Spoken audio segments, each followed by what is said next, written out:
আপনি কি কখনো এমন একজন মানুষের কথা শুনেছেন যিনি নাকি মৃতদের সঙ্গে কথা বলতেন, যিনি জানতেন অদৃশ্য জগতের রহস্য? তার নাম তারানাথ তান্ত্রিক। বলা হয় তিনি সাধারণ মানুষ ছিলেন না, বরং তন্ত্র সাধনায় সিদ্ধ এক রহস্যময় ব্যক্তি। অনেক বছর আগে কলকাতার এক কোণায় এক পুরনো ঘরে থাকতেন তিনি। বাইরে থেকে দেখলে একেবারে সাধারণ মানুষ, কিন্তু যারা তার কাছে গিয়েছিল তারা ফিরে এসেছে অদ্ভুত অভিজ্ঞতা নিয়ে।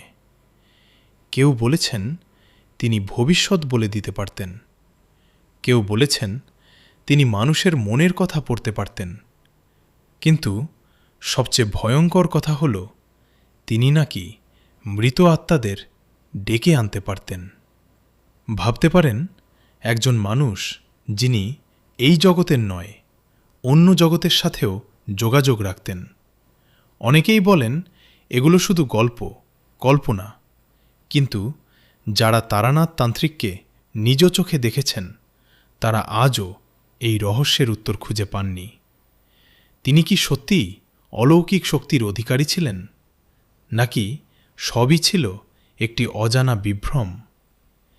এই প্রশ্নের উত্তর আজও অজানা।